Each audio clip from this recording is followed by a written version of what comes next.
막힌 것을 뚫고 흐르게 하라. 막힌 것을 뚫고 흐르게 하라라는 제목으로 하나님 말씀 증거하도록 하겠습니다. 우리 교회의 힘과 능력이 어디에서 나온다고 생각하십니까? 우리가 사도들을 보면서 두 번 놀랐다 그랬죠. 하나는 안 변하는 거. 예수님 3년 동안 따라다니는데도 어떻게 저렇게 안 변할까? 또 한 번 놀라는 건 뭡니까? 단번에 변했다는 것입니다. 근데 단번에 변화됐던 이유가 뭐예요? 성령입니다. 그래서 교회의 힘과 능력은 성령에 있다라는 것입니다. 성령 충만하게 되니까, 성령이 임하니까 기도가 변하고, 그리고 재물을 내려놓고, 다시 말해서 영적으로 변화가 일어나고 육적인 변화가 일어나고 전인격적인 변화가 다 일어나게 되더라 하는 것입니다. 그러므로 성령 없이 교회 다니면은요, 제자들과 똑같이 10년을 다녀도 안 변할 수 있습니다. 근데 성령이 임하면은 그냥 급속하게 단번에 완전히 변화가 될 수 있다라는 것입니다. 그래서 성령이 임재하는 거, 예수님이 우리 주인 되는 거, 이게 중요하다는 것입니다. 우리 고린도후서 3장 17절 보면은 주의 영이 계신 곳에는 자유가 있다. 일맥상통하는 말씀이 요한복음 8장 32절이죠. 진리를 알지니 진리가 너희를 자유케 하리라. 먼저 주의 영이 계신 곳, 성령이 계신 곳에 자유가 있다. 자유라는 개념은 항상 구원 개념이라 그랬죠. 이렇게 묶여있던 것들이 풀려나는 것. 우리 요한복음 8장 32절을 보니까 진리가 예수님이죠. 진리를 알지니, 예수님을 알면은 예수님이 자유케 한다. 다시 말해서 우리에게 구원을 주신다. 묶였던 것을 풀려나게 만드신다. 이게 출애굽의 이미지라 그랬죠. 노예였습니다. 종이었습니다. 근데 어린 양의 보혈의 피를 바를 때 6월절 이후에 구원을 얻고 해방됐던 것과 마찬가지로 우리도 예수만으로 해방될 수 있다는 것입니다. 우리가 묶여있는 것들이 많이 있지 않습니까? 뭐 죄로부터 묶여있고, 어떤 때는 근심으로 묶여있고, 또 어떤 때는 환경에 어떤 압박으로, 두려움으로 묶여있는 백성들이 우리가 예수님 만나면, 성령 만나면 풀려나게 된다는 것입니다. 자유롭게 된다는 거예요. 우리 예배 얘기하죠. 예배할 때 요한복음 4장 24절 보니까 하나님 앞에 예배 드릴 때 어떻게 예배 드리라고 얘기합니까? 하나님은 영이시니, 똑같은 영을 강조하죠. 예배하는 자들은 영과 진리로 예배할 것이다. Worship in spirit and in truth. 그러니까 in spirit이 뭐예요? 성령 안에서 예배 드리고, 또 하나 in truth, 진리가 예수님이니까 예수님 안에서 예배를 드려야 된다. 그런 묶여있던 모든 것들이 다 풀려나게 될 것이다. 그래서 예배는 해방의 시간입니다. 예배는 구원의 시간입니다. 예배는 풀려나는 시간이라는 거예요. 오늘도 예수님 모시고 성령 안에서 모든 묶여있던 것들이 풀려나는 은혜를 체험하는 하나님의 거룩한 종 되기를 축원합니다. 근데 이게 구원의 역사인데 마귀도 가만히 있지 않죠. 이 구원의 역사를 방해하고 이 다시 묶여있던 것들을, 풀려나는 것들을 갖다가 돌이키기 위해서 하는 일이 뭐냐? 사탄이 이렇게 역사한다라는 거예요. 사탄이 하는 일이 뭐냐? 다시 묶이게 만든다는 것입니다. 성령이 임한 곳에, 주의 영이 함께하는 곳에 자유가 있다 그랬잖아요. 그러니까 성령 대신에 거짓 영이 들어오게 된다는 것입니다. 마귀의 특징이 뭐예요? 첫째는 살인하는 자고, 죽이는 자고, 두 번째는 거짓말하는 영이라고요. 요한복음 8장 44절 보니까 진리가 그 속에 없으므로, 그러니까 마귀 안에는 진리가 없습니다. 진리에 서지 못하고 거짓을 말할 때마다 제 것으로 말하라니. 그러니까 거짓이라는 거예요. 그래서 핵심이 뭡니까? 그는 거짓말장이요 거짓의 아비다. 그러니까 마귀는 거짓 영이 되어가지고 성령을 몰아내버리고 그 자리를 차지하려고 마음먹는다는 것입니다. 그래서 교회는 핍박당할 수 있습니다. 근데 그건 큰 위기 아니에요. 인생은 투트랩이기 때문에 핍박도 있지만 하나님의 능력이 임해서 능히 이깁니다. 그래서 핍박과 동시에 부흥이 일어나요. 그런데 거짓 영이 들어오면요, 이거는 풀려났던 모든 것들을 다시 묶게 만드는, 죄의 종되게 만드는 아주 무시무시한 일이 된다라는 것입니다. 오늘 초대교회에 바로 그 사건이 벌어집니다. 거짓 영이 들어와서 모든 것들을 구원하고 풀려났던 백성들을 다시 종의 자리로 묶이게 만드는 유혹 가운데 빠지게 만들었습니다. 그게 아나니아 삽비라 이야기입니다. 맨체스터 그러면 여러분 생각나는 게 뭐 있습니까? 우리 남자분들 같으면 축구 생각나죠?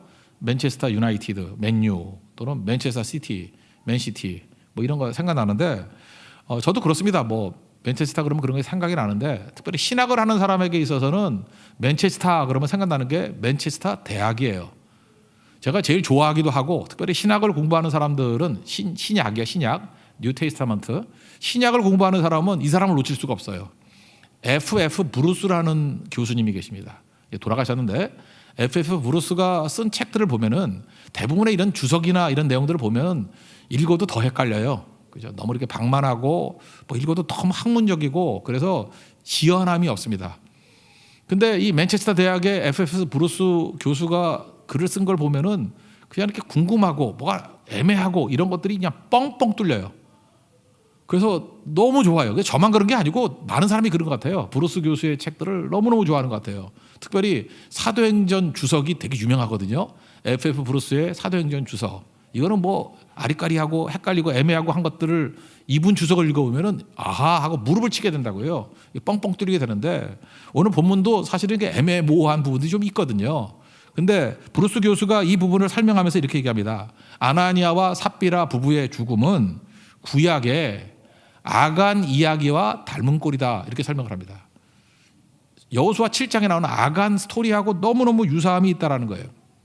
여러분, 이스라엘 백성들이 출애굽을 하고 난 다음에 첫 번째 가나안 땅에 들어갈 때 첫 번째 큰 도성이 여리고성 아니었습니까? 근데 하나님의 능력으로 말미암아 하루에 한 바퀴씩 6일 동안 7일째 7바퀴 돌고 소리쳤더니 무너졌죠. 하나님의 능력으로 무너진 겁니다. 그러니까 여리고성이 무너졌다는 거는 웬만한 성은 이제 다 문제가 되지 않는다, 그런 뜻이거든요. 여리고가 최고의 철옹성인데 그 앞에 이제 아이성이라고 조그만 성이 하나 있었습니다. 그러니까 여리고성을 무너뜨렸으면 아이성은 문제될 게 하나도 없어요. 근데 아이성에서 졌습니다. 그래서 낙심하고 좌절하고 그렇잖아요. 사람이 승승장구하다가 지면은 그 패배감이라는 그 낙심이라는 게 어마어마하잖아요. 그래서 하나님 앞에 다시 엎드리기 시작했습니다. 우리 문제가 뭡니까? 원인 파악을 했다고요. 그런데 하나님이 말씀하신 게 뭐예요? 여호수아 7장을 보니까 너희 안에 범죄가 있다는 거죠. 특별히 이스라엘의 중심 지파가 유다 지파인데 유다 지파 가운데 아간이라는 자의 범죄가 있다는 거예요. 근데 그 범죄가 어떻게 보면 되게 사소한 문제입니다. 그게 뭐냐 하면은 제비뽑 와서 찾아냈죠. 찾아냈던 내용이 뭐냐? 하나님께서 이렇게 정복한 모든 물건들 손대지 말라. 하나님께 다 드리라. 그 명령이거든요. 근데 아주 사소한 거예요. 여리고성이 엄청 잘 사는 도성이라니까요. 그러니까 뭐 재물이 어마어마했다고. 근데 아간이 훔친 거는 정말 사소해요. 외투 한 벌. 외투 훔칠 수도 있지, 그죠? 외투 한 벌. 뭐 조그만 거거든. 은 200세겔. 큰 돈 아니에요. 금 50세겔.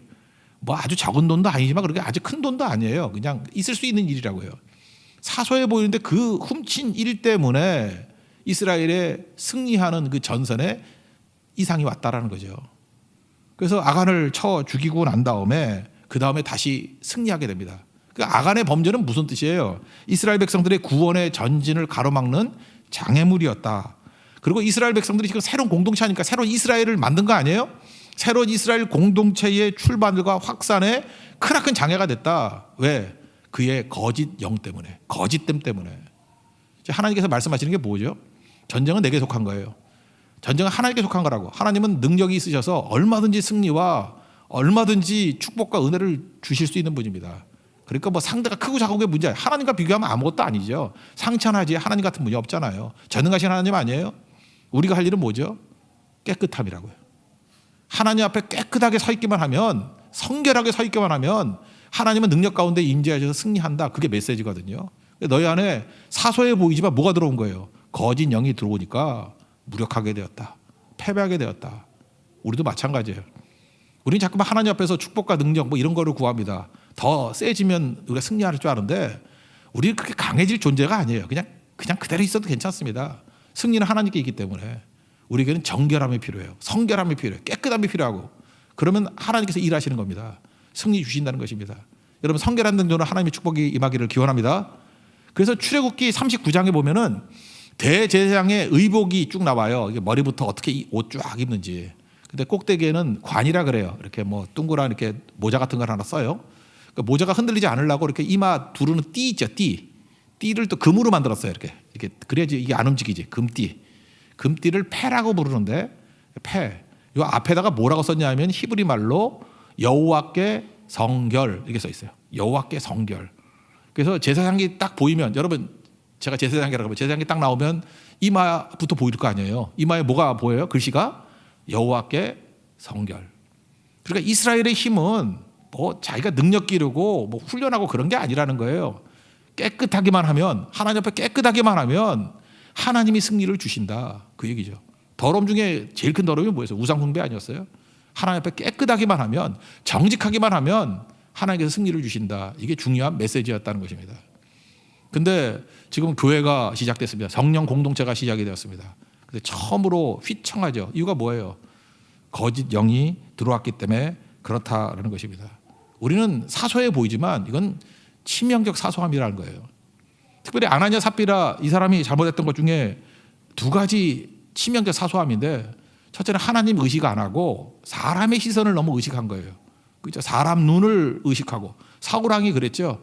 사람에게 칭찬 듣고 사람에게 인정받는 거, 거기에만 치심하다 보니까 무력해지는 거예요. 여러분 마찬가지입니다. 교회 왔습니다. 교회 와서 예수님 만나고 돌아가셔야 돼요. 근데 교회 와가지고 자꾸 사람이 보이고, 좋은 사람, 나쁜 사람, 뭐 은혜 주는 사람, 뭐 은혜를 빼앗아가는 사람, 자꾸 사람만 만나고 사람에게 영향받다 가면 무너지게 돼 있습니다. 그게 아나니아와 삽비라라는 것입니다. 지금 아나니아 삽비라가 사람 의식했는데 이런 거예요. 먼저 여기 보니까 소유를 팔아가지고 사도들의 발 앞에 뒀다 그러는데, 어디 뭐 비슷한 연상되는 사람이 있지 않습니까? 바로 지난주에 살폈던 그 앞에 바나바가 그랬죠. 바나바가 자기 밭을 다 팔아가지고 사도들 앞에 뒀다. 그랬더니 굉장히 칭찬과 인정을 받았던 것 같아요. 거기에 대한 부러움을 넘어서서 시기심 또는 약간 경쟁심, 이런 게 생겼던 것 같습니다. 먼저 바나바가 했던 일들과 앞장 한번 읽어봅시다. 4장 36절 37절 다 같이 읽겠습니다. 시작. 구브로에서나 레위족 사람이 있으니 이름은 요셉이라, 사도들이 일컬어 바나바라, 번역하면 위로의 아들이라 하니, 그가 밭이 있음에 팔아 그 값을 가지고 사도들의 발 앞에 두니라. 그래서 이 사람이 인정받았어요. 칭찬 들었어요. 그랬더니 아나니아 삽비라도 아마 그 창립 멤버였던 것 같아요. 초창기부터 교회 다녔던 그런 창립 멤버였던 것 같다고. 야, 바나바만 칭찬 듣냐? 우리도 창립 멤버인데 나도 똑같은 칭찬과 인정을 받고 싶어. 그래서 시기심, 경쟁심이 생겨가지고 겉으로 볼 땐 똑같이 했어요. 그러니까 경건의 모양은 똑같은 거예요. 근데 내막은 다르죠. 내막은 그 안에 욕심이 있고 사심이 들어가고 거짓이 들어가게 되었다라는 것입니다. 5장 1절과 2절 읽겠습니다. 시작. 아나니아라 하는 사람이 그 안에 삽비라와 더불어 소유를 팔아 그 값에서 얼마를 감추매 그 안에도 알더라. 얼마만 가져다가 사도들의 발 앞에 두니. 껍데기는 똑같아요. 바나바가 똑같은데 내막은 어때요? 일부분을 숨기고 감췄다. 다시 말해서 속였다, 그런 얘기죠.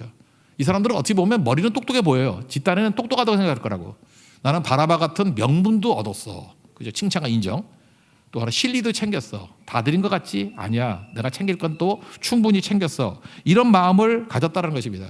사실 이거 보면은 그래도 헌금을 했잖아요. 많이 드렸잖아요. 되게 사소해 보이죠. 근데 그 안에 뭐가 들어갔어요? 거짓이 들어갔잖아요. 이게 치명적인 사소함이라는 것입니다. 이게 악안의 범죄, 또 되게 사소해 보이잖아요. 그게 이스라엘 공동체 전체를 패배로 이끌었듯이 이거는 공동체에서 크나큰 해악을 끼치는 문제가 된다는 것입니다. 그래서 시작할 때 이런 일이 벌어진 거예요. 시작할 때 출애굽을 하고 난 다음에 가나안 땅에 들어가서 처음 시작할 때 악안의 범죄를 하나님이 철저하게 처리하시죠. 이것도 초대교회이기 때문에 그래요. 교회가 새로 시작할 때 거짓 영이 얼마나 무서운지를 우리에게 교훈적으로 가르치려고 이렇게 한 거예요. 만약 지금 이런 식으로 한번 거짓말하면 다 죽여버린다 그러면 아마 교인이 없을걸요. 그죠? 다 죽어가지고. 그렇지 않겠습니까? 그렇지만 이건 너무 가볍게만 생각할 거 아니에요. 하나님께서 이 정도로 거짓 영을 심각하게 생각하신다. 이건 가슴에 새겨야 돼요. 다만 은혜로 우리를 살려주고 있는 거지, 하나님께서 이만큼 거짓 영을 싫어한다는 거예요. 이거는 교회 공동체 생태계를 살리는데 문제가 된다. 그거는 명심해야 됩니다. 이거 가볍게 볼 거 아니에요. 두려운 마음, 경외하는 마음을 가져야 된다라는 것입니다. 근데 거짓 영이 들어왔잖아요. 속였잖아요. 근데 여기 보니까 그 아내도 알더라 그랬죠. 부부가 어쩌면 이런 부부가 다 있어요. 여러분, 부부 싸움하는 것도 문제가 있죠. 부부가 만나면 싸우고 만나면 싸운다 그러면 참 가슴 아프고 눈물 나면서 기도하게 되죠. 그래서 부부가 다투는 것도 큰 문제가 됩니다. 근데 또 하나 문제가 뭔지 알아요? 부부가 너무 죽이 잘 맞아도 문제예요. 너무 죽이 잘 맞아도 문제가 된다고요. 그러니까 두 부부가 있어요. 하나는 브리스길라와 아굴라 같은 부부. 이 사람들은 믿음에 있어서는 죽이 잘 맞았어요. 믿음 생활, 뭐 헌신, 충성 그러면 이게 딱딱 맞아떨어졌거든요. 반면에 이 아나니아와 삽비라, 오늘 성경에 나오는 이 아나니아 삽비라는 그 죄를 지거나 불순종하거나 속이는 것, 거짓말할 때 죽이 잘 맞는 거예요. 어쩌면 부부가 이렇게 거짓말, 한 사람 이러면 안 돼 그러면 못 하잖아요. 근데 부부가 그냥 밥 먹듯이 거짓말하는 거예요. 밥 먹듯이 사기치고 속이고 하나님 불순종하고, 그러니까 이게 문제가 되는 거죠. 우리 교회도 보면요, 이렇게 부부들이 있는데 이게 두 종류 부부가 있는 것 같아요. 어떤 부부가 요즘에 굉장히 금슬이 좋아졌어요. 그 일부 때 나왔던 어떤 가정 보니까 그래요. 부부가 이게 좀 약간 소원해가지고 서로 좀 이렇게 다툼이 좀 있었거든요. 근데 요즘엔 너무너무 사이가 좋아졌어요. 서로 칭찬하고 격려하고 뭐 행복해 보이는 그런 내용들도 보내주고 그럴 때가 있습니다. 근데 이분들이요, 금슬이 좋아지니까 뭘 하느냐? 부부가 함께 예배 나오고, 오늘은 보니까 자녀들 다 같이 나왔어요. 함께 다 모여서 예배 드린다고요. 이거 뭐예요? 아나니아와 삽비라 같은 부부의 모습이 아니죠. 이 브리스라 아굴라 같은 모습. 하나님께 더 가까이 가는 금술, 이런 게 되게 중요한 거죠. 반면에 어떤 가정이 있느냐 하면요, 부부 금술이 너무너무 좋아. 그래서 뭐 소문난 가정이에요. 소문난 가정. 우리 주변에 보면은 뭐 그 금술 좋은 사람 그러면 걔네들 아주 그냥 눈꼴 실 정도야 뭐 이런다고요. 근데 문제는 뭐냐 하면은 금술이 너무 좋은데 예배를 안 나와. 금술이 너무 좋아서 한 사람만 어디 여행 가자 그러면 예배 때려치고 여행 가고, 한 사람만 먹으러 가자 그러면 뭐 먹으러 가고. 안타깝습니다. 거기서 무슨 그림자가 보이냐면 아나니와 삽비라 그림자가 보여요. 그 문제가 있는 거거든요. 여러분 혹시 그 아름다운 부부 계십니까? 여러분의 부부는 안녕하십니까? 여러분의 부부는 안녕하십니까? 지금도 너무 죽이 잘 맞는데, 죽이 잘 맞아서 어디가 있나요 지금? 맨날 파티나 하고 맨날 돌아다니고, 그죠? 사명 져버리고 예배 져버리고 그러고 있나요? 여러분 스스로는 만족할지 모르지만 아나니아와 삽비라입니다. 반면에 부부가 너무 잘 맞는데, 예배를 잘 맞고 기도를 잘 맞고 성결을 잘 맞는다 그러면 여러분 진짜 브리스길라 아굴라 같은 그런 아름다운 부부가 될 수 있다라는 것입니다.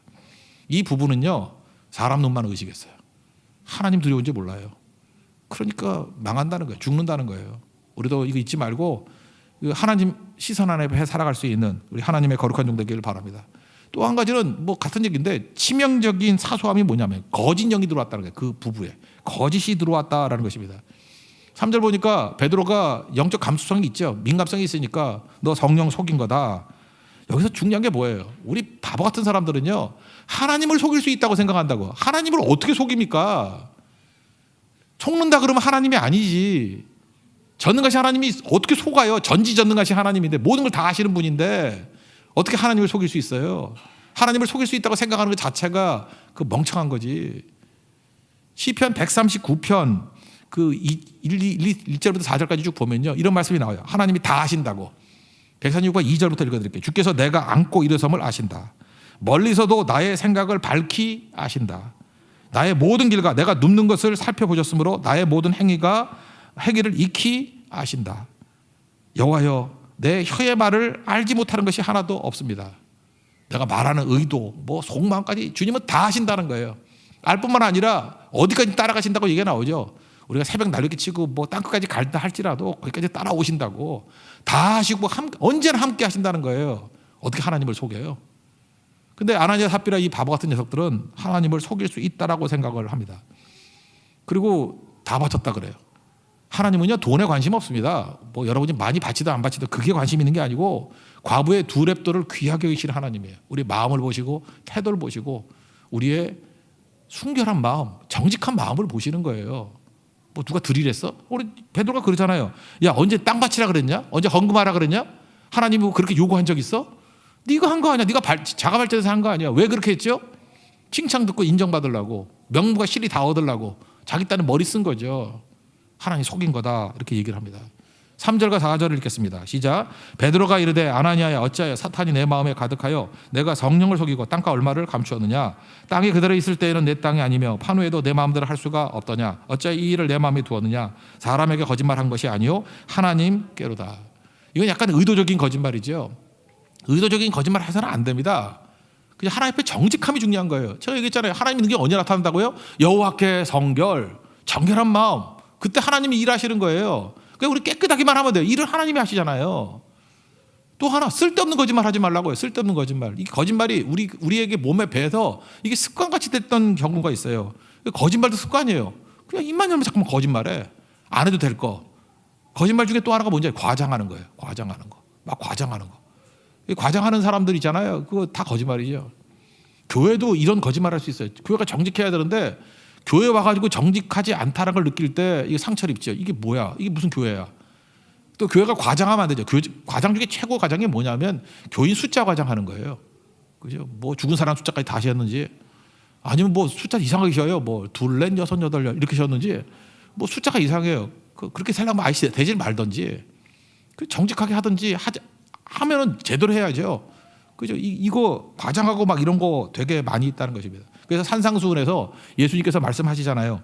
마태복음 5장 37절에 너희 말은 옳다 아니라 하라, 이에서 지나는 것은 악으로부터 난 것이다. 그러니까 그냥 있는 그대로 말하는 거예요. 옳으면 옳다, 아니면 아니다. 뭐 자꾸만 거짓말 하려고 그러지 말고, 아침 저녁으로 바뀌지 말고, 이거 다 악에서부터 난 거라는 거예요.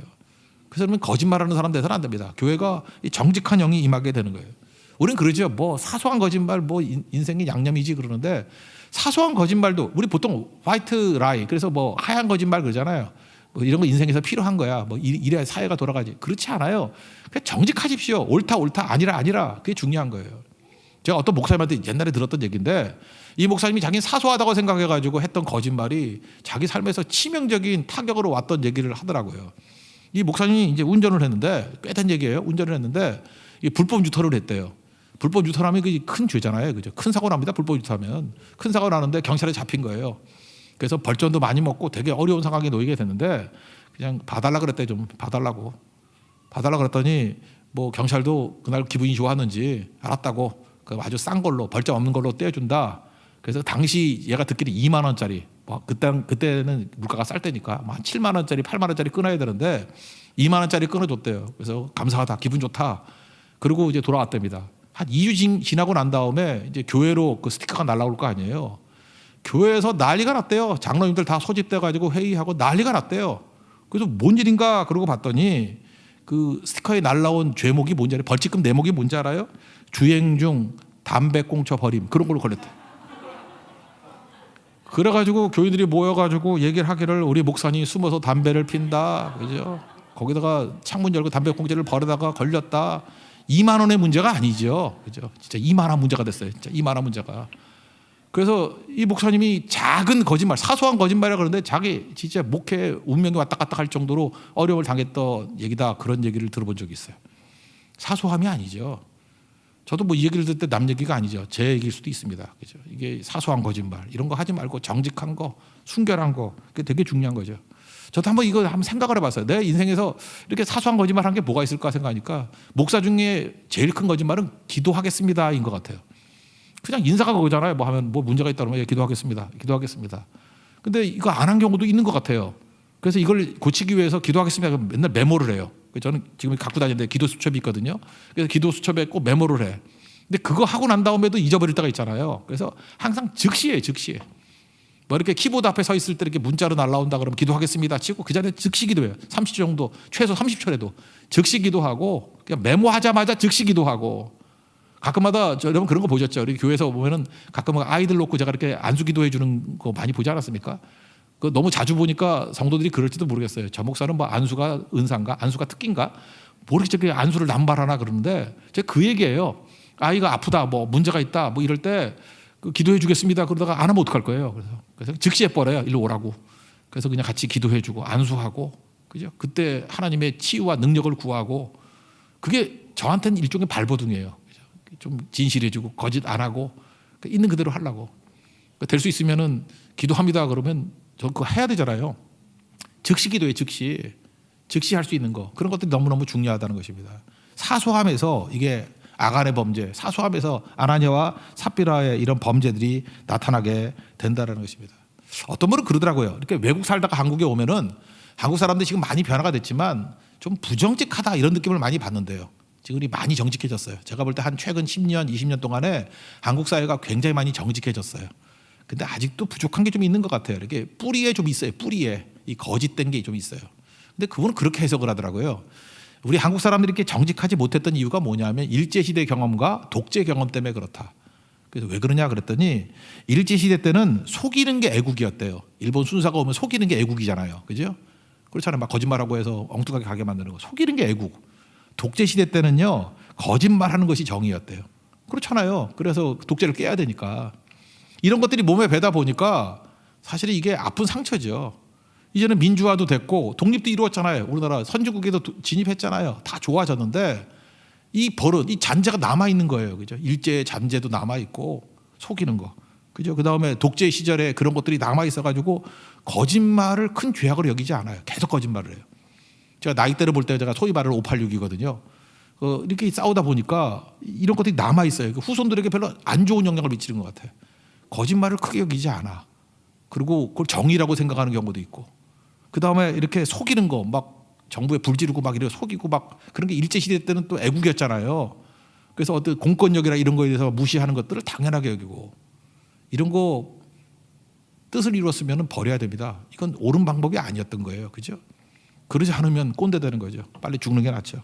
후손들이 그거 물려주면 안 되겠죠. 어쨌든 간에 교회 안에 이런 거짓 영에 대해서 성경은 치열하게 지적하고 있습니다.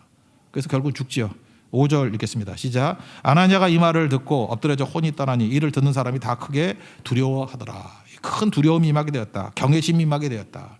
그 다음에 그 아내가 왔습니다. 왔더니 또 거짓말하잖아요. 또 똑같이 죽습니다. 11절 읽겠습니다. 시작. 온 교회와 이 일을 듣는 사람들이 다 크게 두려워하니라.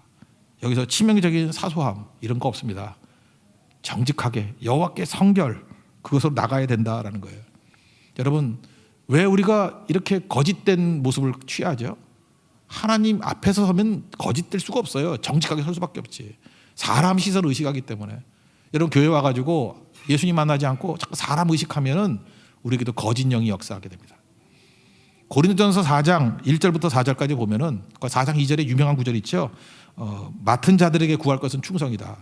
그 충성 내용이 뭐냐라고 보니까 다른 사람에게나 판단받는 것이 내게는 매우 작은 일이라. 사람들에게 판단받는 거나 의식하지 않는다. 심지어 나도 나를 판단하지 않는다. 그리고 충성을 이렇게 얘기합니다. 다만 나를 심판하실 이는 주시니라. 충성이 뭐예요? 사람 시선 의식하지 않고 나를 심판하실 분은 하나님밖에 없어. 나를 판단하실 분은 하나님밖에 없어. 코라암데오, in the face of God. 하나님 앞에 서 있는 거예요. 그게 정직함이고 그게 충성이라는 것입니다. 사람이 아니라 하나님 앞에 서 있는 믿음의 종 되기를 축원합니다. 그리고 또 하나 사소한 그 치명적인 사소함이 뭐예요? 깨끗하지 않은 거죠. 그죠? 거짓 영에 역사하는 거. 정직해야 됩니다. 다윗 보세요. 다윗이 범죄하고 난 다음에 범죄라는 게 거짓말 계속하게 만드는 거 아니에요. 그리고 나단 선지자 때문에 회개합니다. 시편 51편 10절 보니까 하나님이여 내 속에 정한 마음을 창조하시고 내 안에 정직한 영을 새롭게 하소서. 정직적이 합니다. 정직함이 깨져나오니까 계속해서 죄 끝없는 죄악으로 빠지게 된다는 거예요. 그래서 그 다음 얘기가 이거잖아요. 주 앞에 나를 쫓아내지 마시고 성령을 내게서 거두지 말라고. 그러니까 성령과 거짓 영은 같이 계실 수 없어요. 거짓 영으로 가득 차버리니까 성령이 떠나가 버리는 거죠. 그죠? 성령이 힘을 잃어버리는 거죠. 이게 뭐예요? 다시 죄의 종 되는 거죠. 그래서 기도하잖아요. 주의 성령을 내게서 거두지 마옵소서.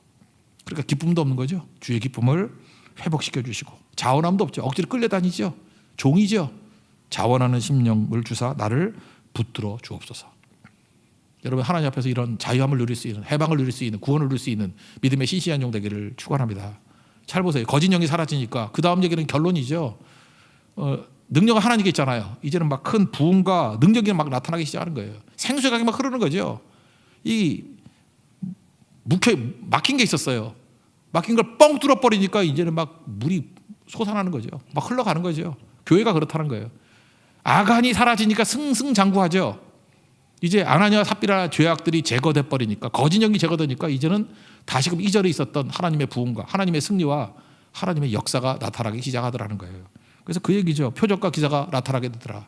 교회가 능력 있는 교회, 하나님이 일하는 교회, 그리고 무엇보다도 묶인 곳에서 풀려나는 일들이 벌어집니다. 죄에서 풀려나고 우울증에서 풀려나고 두려움에서 풀려나고 어떤 때는 우리의 삶 속에 이 경제적인 좌절에서 풀려나서 다시 일어서는 일들이 일어나게 되더라는 것입니다. 12절 다 같이 읽겠습니다. 시작.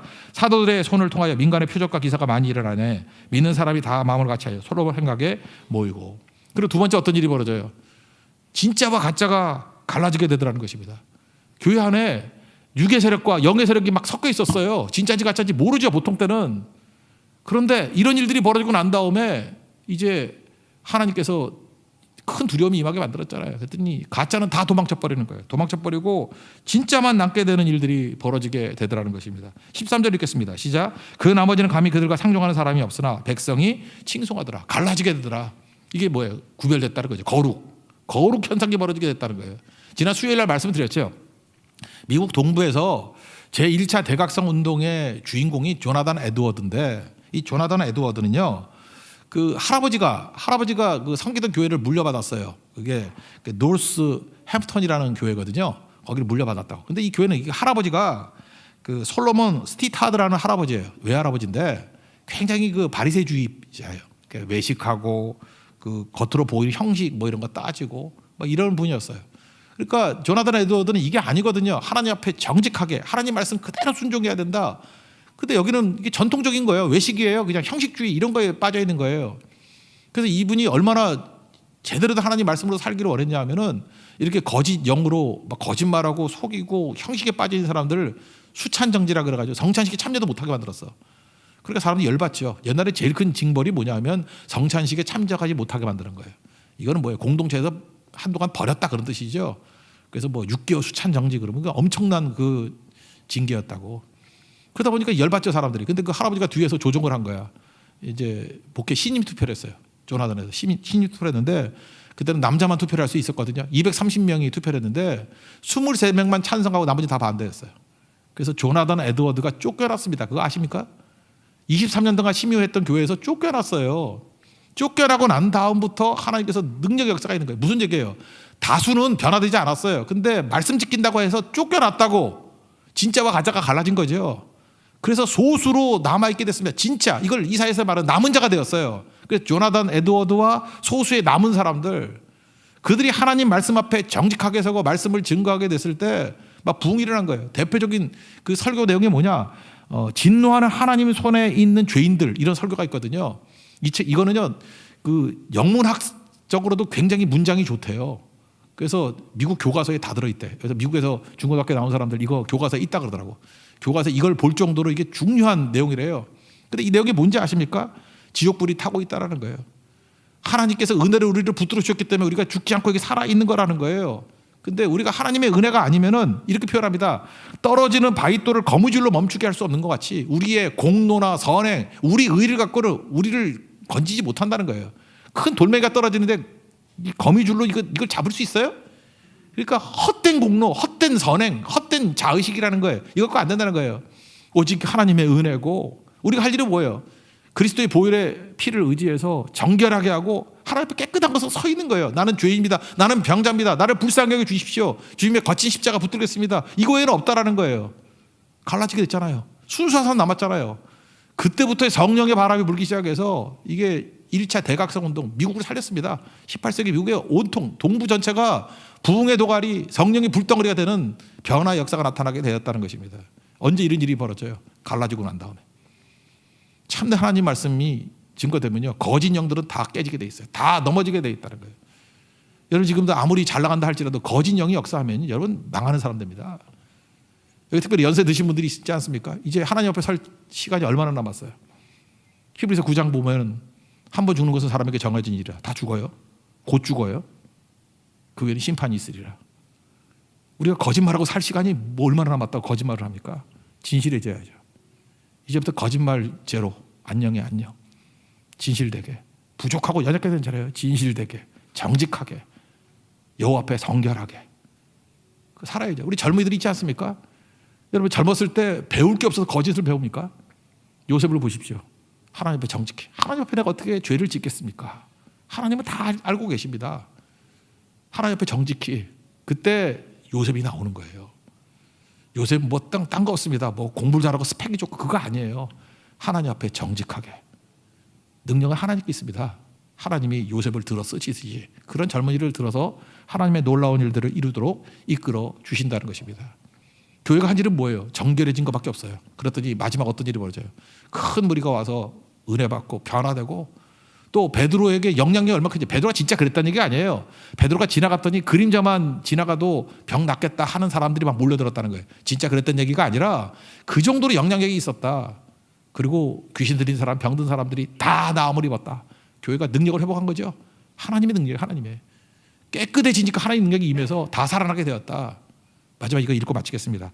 14절부터 16절까지 읽겠습니다. 시작. 믿고 주께로 나오는 자가 더 많으니 남녀의 큰 무리더라. 심지어 병든 사람을 메고 거리에 나가 침대와 요위에 누이고 베드로가 지날 때 혹 그의 그림자라도 누구에게 덮일까 바라고 예루살렘 부분에 수많은 사람들도 모여 병든 사람과 더러운 귀신에게 괴로움 받는 사람을 데리고 와서 다 나음을 얻으니라.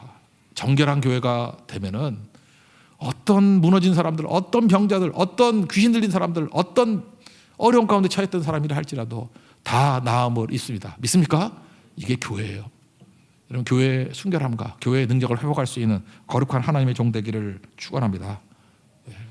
자리에서 일어나겠습니다.